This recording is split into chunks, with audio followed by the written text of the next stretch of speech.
Sur la télévision nationale tchadienne, le programme a été adapté au deuil national décrété pour 2 semaines. Dans les rues de Djamena, la capitale, l'atmosphère est morose. La ville est calme et fortement militarisée. À l'aéroport international Hassan Djamouz, le trafic est fluide. Les délégations se succèdent pour assister aux obsèques du maréchal président Idriss Déby Itno, mort le mardi 20 avril 2021 des suites des blessures sur le champ de bataille, selon l'armée. C'est à 9h30 que l'avion présidentiel de RDC a atterri sur la piste de cet aéroport.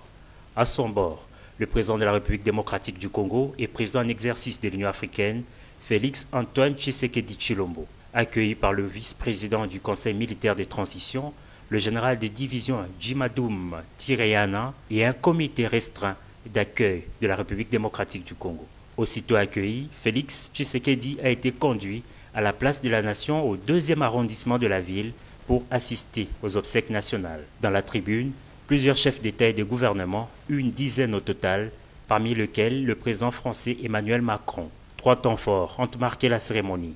D'abord les hommages militaires avec l'entrée sur la place de la Nation de la dépouille d'Idriss Déby Itno. 21 coups de canon ont retenti lors de ces hommages. S'en est suivi le recueillement devant la dépouille par le chef d'État et de gouvernement. Le président en exercice de l'Union africaine, aux côtés du président français Emmanuel Macron, se sont inclinés devant le cercueil du maréchal tchadien. Leurs homologues ont aussi rendu hommage au défunt Idriss Déby Itno. Et le grand chancelier a été invité par la suite à déposer les attributs du maréchalat sur le cercueil. Des témoignages émouvants ont été faits par la première dame, épouse du défunt, et par 2 fils Itno. Le président Félix Antoine Tshisekedi était le premier des chefs d'État à prendre la parole. Dans sa casquette de président en exercice de l'Union africaine, il s'est dit consterné par ces disparitions et a promis l'accompagnement de l'Union africaine dans cette période de transition.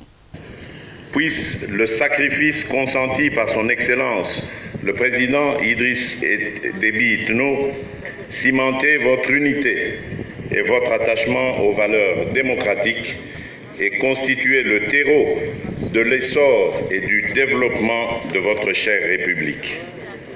À ce titre, soyez assurés de l'accompagnement de l'Union africaine dans cette période de transition que nous souhaitons pacifique, inclusive et démocratique, conformément à la loi fondamentale de votre pays. Toujours en rapport avec la transition voulue pacifique et démocratique, le président français Emmanuel Macron, prenant la parole, a rassuré que la France ne laissera jamais personne remettre en cause la stabilité et l'intégrité du Tchad. L'oraison funèbre était la dernière partie de la cérémonie avant le départ des officiels. La dépouille du maréchal du Tchad a été solennellement remise à la famille du défunt pour une inhumation dans une stricte intimité dans son village d'Amdjaras.